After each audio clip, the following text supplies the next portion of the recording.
Hey, John here from John's Do It Yourself. Summer is upon us and a lot of people will be in the garage building shadow boxes or retiring soon, so they'll be also buying them. Now, I get asked this question every summer. I get 10 or 20 questions about what's the best way to mount coins in your shadow box. So I thought I'd put together a really quick little video and show you how I do 3 different methods of mounting coins. Now, this might not work with store-bought shadow boxes, but if you followed my steps in any of my videos and you've built a shadow box with my display boards, this is going to work great. So I'm going to build a real quick makeshift shadow box just for mounting these coins that I can throw away later, and we'll just use that as a demonstration piece to mount these coins. So let's get cutting.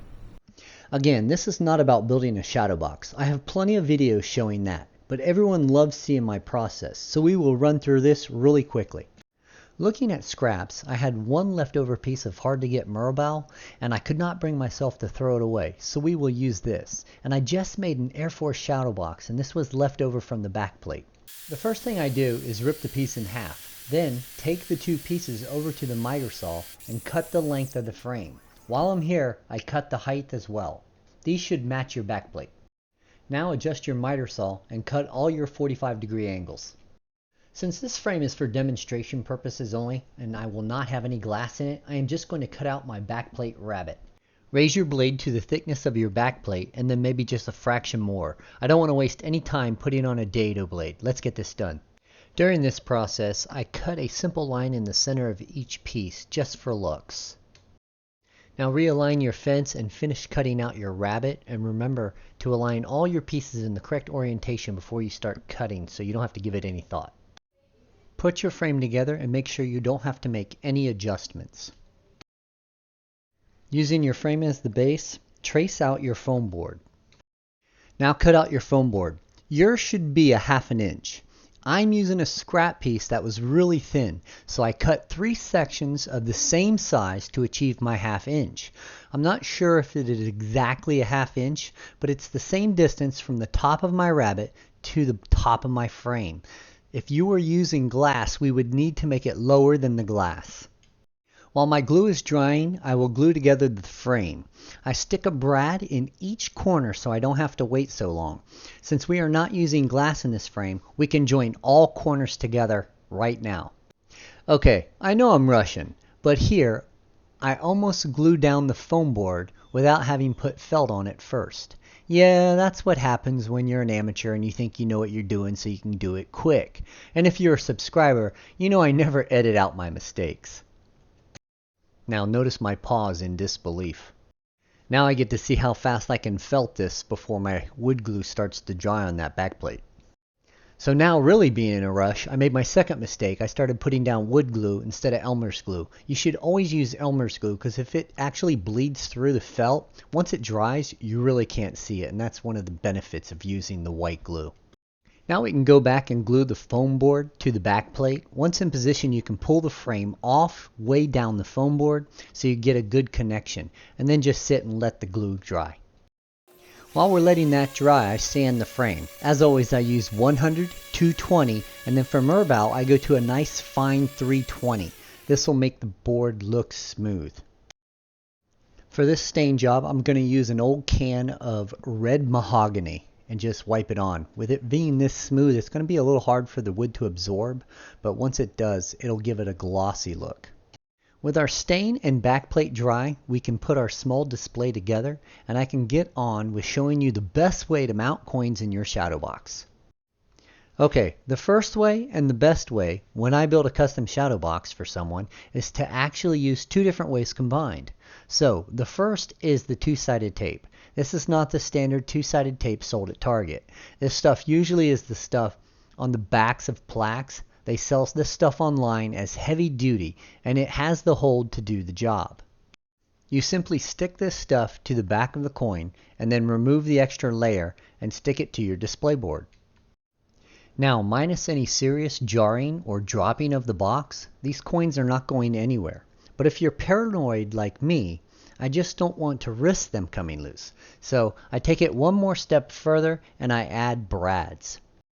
For the larger coins, I use 4 brads in a square. You can do this with all the coins, but I usually only use 3 for the smaller coins. 2 on the bottom and one single brad at the center on the top. Align your brad and with a small flathead screwdriver, press them straight down so the heads of the brad hold the coin firmly into place.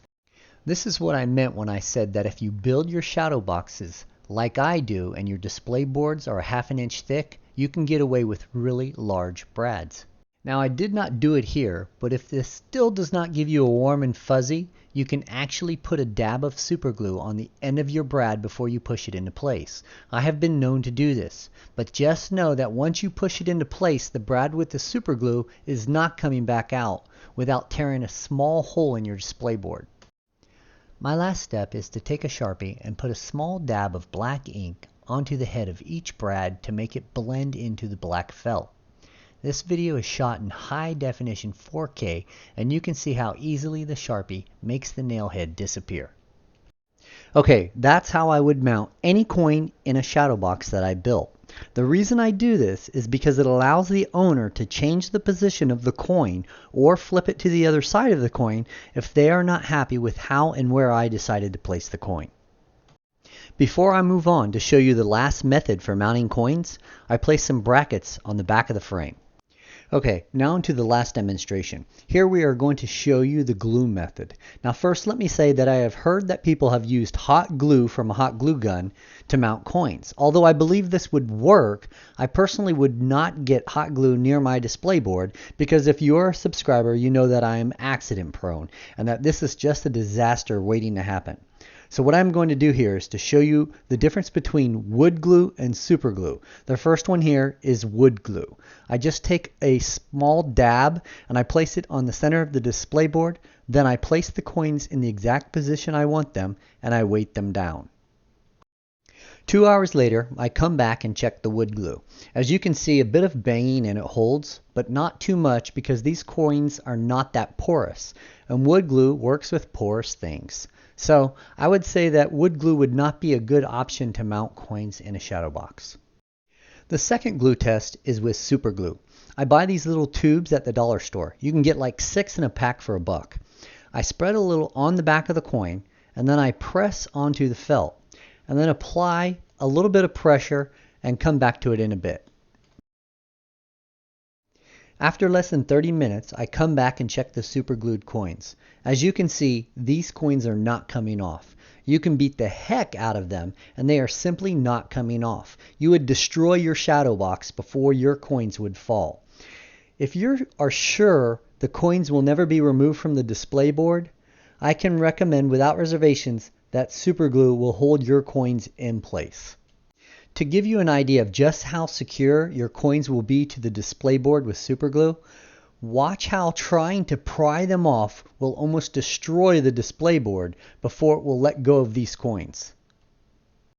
So there you have it. If you're really never going to remove these coins from the shadow box and you only want to display one side, go ahead and super glue them.